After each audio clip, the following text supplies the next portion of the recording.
자, 제10장 재산보험 상품 들어가도록 할게요. 자, 재산보험이라고 하는 것은 여러분들 그 박스에 딱 나와 있죠? 우리가 보장성과 저축성 상품 중에 재산보험은 보장성에만 해당되는 거고요. 그리고 상해보험, 그리고 질병보험, 간병보험으로 이렇게 구분한다라고 되어 있습니다. 큰 틀이니까 뭐 이렇게 어려운 내용은 없을 겁니다. 자, 처음에 이제 상해보험부터 나오죠. 그 상해보험하고 여러분들 생명보험하고 구분하는 거예요. 상해보험이라고 하는 것은 그 외부로부터 다치는 거예요. 근데 이 생명보험이라고 하는 것은 사람이 죽는 거죠. 그렇죠? 자, 그런데 한번 생각을 여러분들이 한번 해보시면 돼요. 팔이 약간 다쳤다. 멍 없고 안에가 으쓱으쓱 아파요. 팔이. 그러면은 이게 과연 외부로부터 다쳐서 상해인지 또는 질병인지 언제 다쳤는지 이런 거와 관련돼서 발생 여부라든지 발생 시기라든지 그 원인이라든지 뭐 이런 부분에 대해서 알 길이 막연하죠. 자, 그런데 생명보험은 어떻게 되죠? 사람이 죽었어요. 근데 왜 죽었는지는 모르는데 죽었냐 살았냐 가타부타 죽었다라는 것은 확실해요. 그죠? 그런 것들은 확정돼 있어요.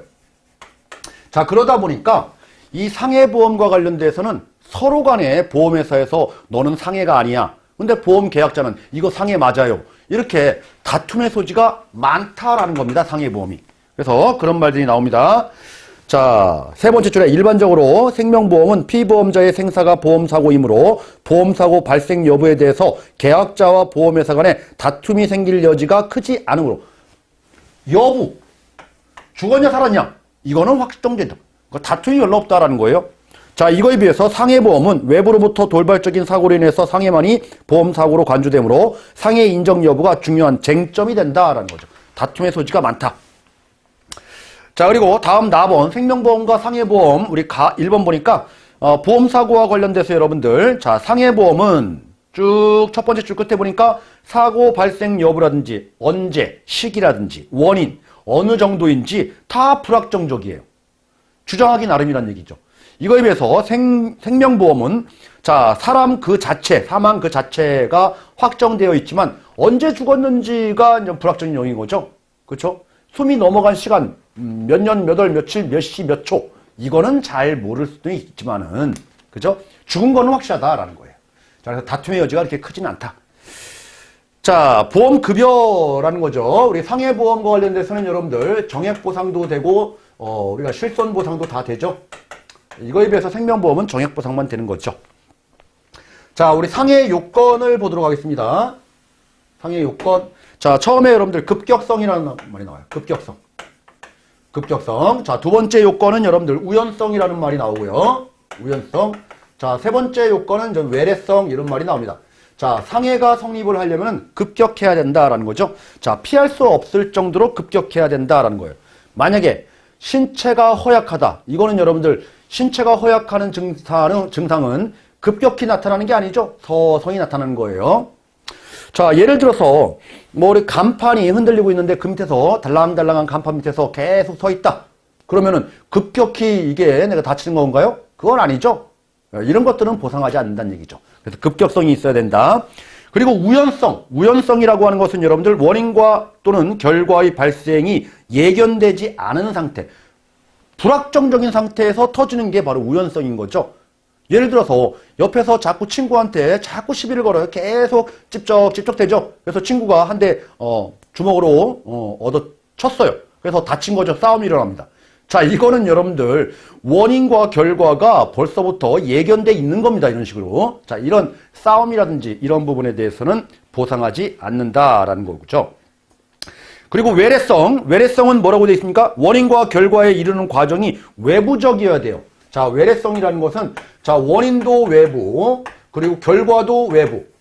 자, 원인. 우리 여러분들 예를 들어 가지고 거기 세 번째 줄에 자해 행위, 스스로 찌르는 거, 내적인 갈등에 의해서 우리가 자살 같은 거 하잖아요. 자살, 싸움, 서로 간에 그 원인이 내부적인, 암묵적인 것에 깔려져 있죠. 자, 이런 것들은 보상 대상이 아니다라는 겁니다. 자, 이런 요건들이 모두 충족해야지만이 우리가 상해 요건이 되는 거예요. 동시 충족. 어느 하나만 충족하면 안 돼요. 동시 충족. 시험 문제 자주 나옵니다. 자, 다음 라번, 상해와 질병과의 관계라고 되어 있는데, 우리 여러분들 항상 그 원인이 항상 문제죠. 그래서 결과가 어떻게 나타나느냐라고 봤을 때, 이 원인이 만약에 상해였다. 이 상해 때문에 내가 질병이 발생했다라고 하면은, 자, 이 질병에 대해서는 그러면은 상해보험에서 보상을 해줄 거냐라는 거죠. 보상을 해준다. 이 원인 따라가요. 원인. 근데 여러분들 원인이 질병이 돼가지고 상해를 입었다. 자, 이런 경우에는 그러면은 이 상해보험에서 보상을 할 거냐? 아니죠.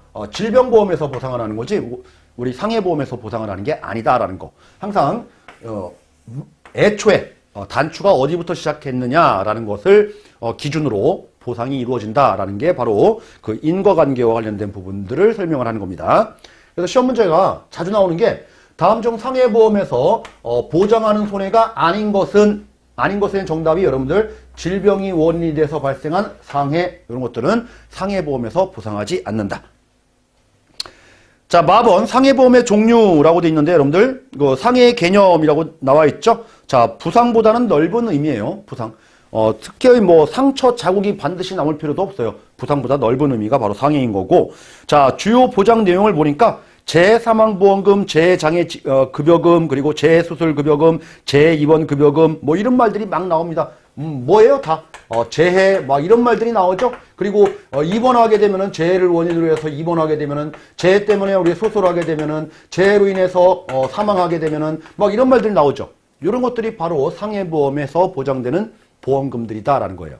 자, 그런데 여기서 여러분들 우리 두 번째 점에 나와 있는 거 재해 장애급여금이라는 게 나와요. 재해 장애급여금. 그리고 세 번째 점에서 뭐가 나오냐면은 재해 수술급여금 이런 말이 나옵니다. 그러면 그 내용을 가만히 읽어보니까 재장애급여금은 이 재해로 인해서 장애가 일어났다라는 거죠. 그러면 장애분류표가 있을 거예요. 그렇죠? 요 장애분류표를 판정 기준 금액으로 해서 보험금액이 지급되는 거예요. 장애분류표. 그런데 재해 수술급여금이라고 되어 있어요. 이 재해로 인해서 그냥 수술한 거죠. 그러면은 여기서는 여러분들 재해분류표로 따집니다. 그래서 여기서는 장애분류표, 요거는 재해분류표. 그러니까 장애라는 말이 들어가면은 장애분류표. 나머지는 다 재해분류표. 이렇게 보셔야 돼요.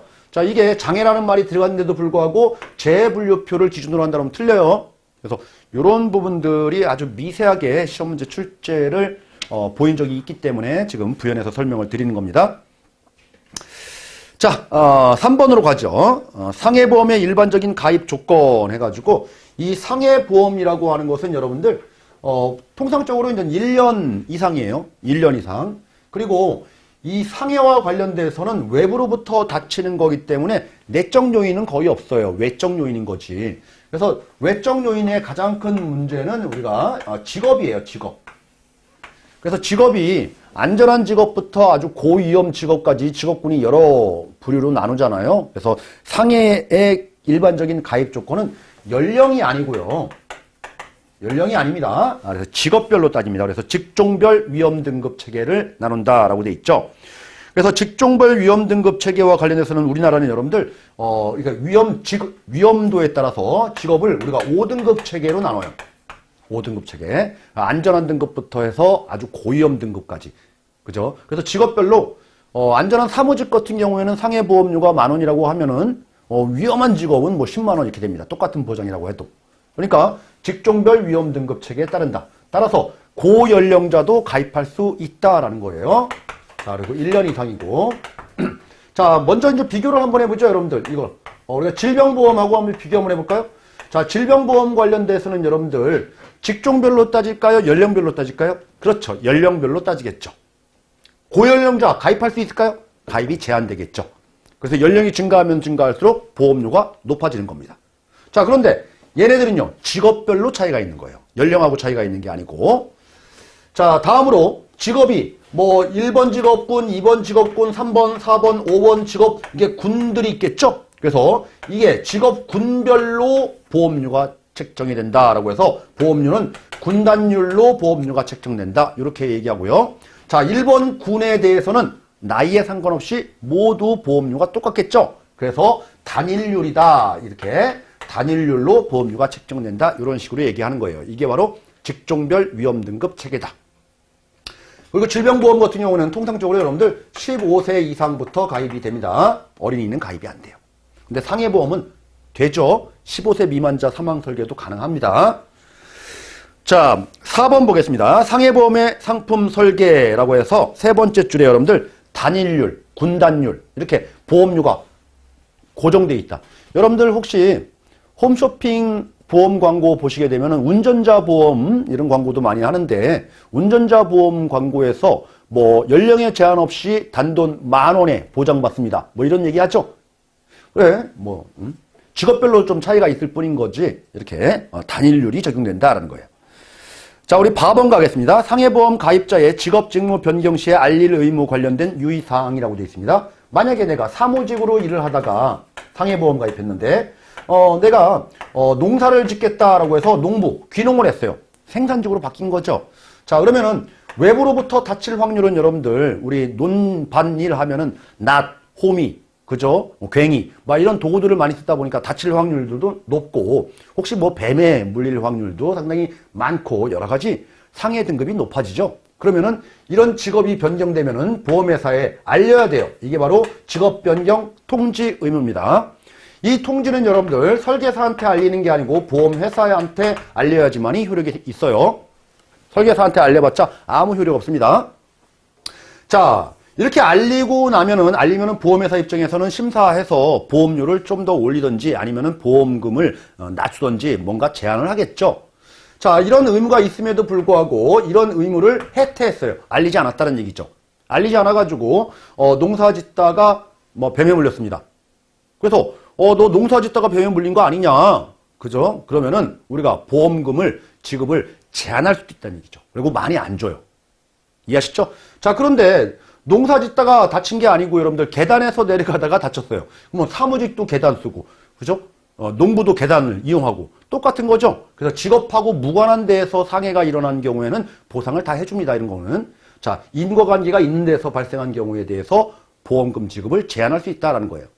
자, 이렇게 알리지 않았을 경우에 만약 혹시 보험회사가 이 사실을 알았으면은 안 날로부터 1개월 이내에 이 보험계약을 보험회사는 해지할 수도 있어요. 그러니까 알리란 얘기입니다. 자, 이런 규정들이 어디에 나타났냐면은 상법에 규정합니다. 상법. 그래서 상법 빈칸 채우기 문제, 1개월 빈칸 채우기 문제 이런 것들도 시험 문제 등장을 합니다.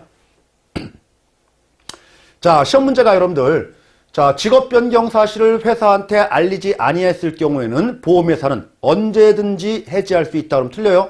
그 기한이 있습니다. 1개월 이내에. 자, 이런 것들도 기억을 해 주셔야 한다라는 거고요. 자, 우리 양가로 5번 보니까 변경된 직업과 관계없이 발생한 사고, 뭐 계단이라든지 아니면은 화장실 볼일 보다가 다쳤다 뭐 이런 것들 직업 변경하고 아무런 관련이 없는 것들은 통지 의무를 위반했다라고 해도 상해보험에서 보상을 줍니다. 해줍니다. 그대로. 자, 뭐 최근에 이제 시험 문제와 관련돼서는 뭐 이런 것들도 나왔어요. 사무직 종사자가 농사를 짓기 시작했을 경우에는 상해보험에 관련돼서 직업 변경 통지를 회사에 알릴 필요는 없다. 네, 틀린 말로 이렇게도 출제한 적이 있습니다. 자, 다음으로 여러분들 질병보험과 관련된 기본적인 개념. 자, 우리 상해와 구별되는 게 우리 질병은 외부에서 다친 게 아니고 내부에서 다친 거죠. 내재성이에요. 혹시 여러분들 자고 일어나는데 허리가 뻐근하다, 그거는 질병이에요. 나이 들면 그렇게 돼요. 그런데 물건을 들다 허리가 뻐근하다, 그건 외부로부터 다친 거예요. 그건 상해예요. 이처럼 상해와 질병은 구분하기가 상당히 힘들어요. 그래서 다툼의 소지가 많죠. 자, 나번 질병보험의 시장의 변화. 인구가 노령화가 진행되기 때문에 질병이 점점 많아지는 거죠. 그리고 질병 형태가 서구화되고 있습니다. 우리나라 사람들이 서구화. 왜 그러냐면 여러분들 우리나라 사람들은 채식주의자가 많았죠. 과거부터. 그러다 보니까 음식물을 섭취하게 되면은 장에서 영양분을 흡수하기 위해서 끝까지 흡수하려고 장의 길이가 상당히 길어요. 서양 사람보다. 서양 사람들은 우리가 그죠? 고기를 섭취하기 때문에 처음부터 영양분이 충분히 섭취가 됐죠. 그러니까 장의 길이가 좀 짧아요. 동양인들보다. 자, 그런데 우리나라 사람들이 이렇게 고기라든지 육식을 많이 하게 되면 여러분들 끝까지 장의 길이가 끝날 때까지 배설할 때까지 쪽쪽 흡수를 하죠. 그러니까 외국 사람들에 비해서 우리나라 사람들이 똑같은 고기 양을 먹어도 비만이 빨리 되는 이유가 거기에 있는 겁니다. 그것 때문에 서구화되다 보니까 각종 안 생길 질병들도 많이 생기게 된다라는 거고요. 자, 3번 상품 개발 트렌드라는 게 여러분들 과거에는 이제 종신보험, 사망할 것을 보장하는 보험에 대해서 많이 있었는데 최근에는 뭐예요? 이제 사망보다는 우리가 질병 관련된 재산보험 상품들이 많이 나오죠. 예전에는 사망하는 게 위험이었는데 요즘은 여러분들 뭐예요? 유병장수가 위험인 거예요. 무병장수가 아니고 유병장수인 거죠. 그죠? 질병을 떠안고 장수하는 거. 그러니까 질병보험이 점점점 각광받고 있다라는 겁니다. 자, 질병의 개념, 우리가 내재성이다, 외래성은 아니다라는 게 우리 책에 나와 있고요. 자, 라번 질병보험의 가입 조건 해가지고 우리 뭐라고 되어 있습니까? 기본적으로 상해보험은 1년 이상 가입하는데 질병보험은 10년 이상 장기보험으로 일반적으로 가입을 하는 거고 15세 이상 가입을 하게 되는 거고 그리고 연령별 제한이 있다. 그렇죠? 직종별 등급 체계가 아니다라는 거. 요게 여러분들 상해보험 가입 조건과 질병보험 가입 조건을 비교하는 문제는 거의 뭐 매회차 나오다시피 하는 거니까 잘 보셔야 돼요. 질병보험이 직종별 위험 등급 체계다 그럼 틀린 말이겠죠. 자, 이렇게 설명을 드렸고 잠시 쉬었다가 이제 질병보험 종류와 관련된 부분들 뒤쪽은 마지막 시간, 다음 시간에 알아보도록 하겠습니다.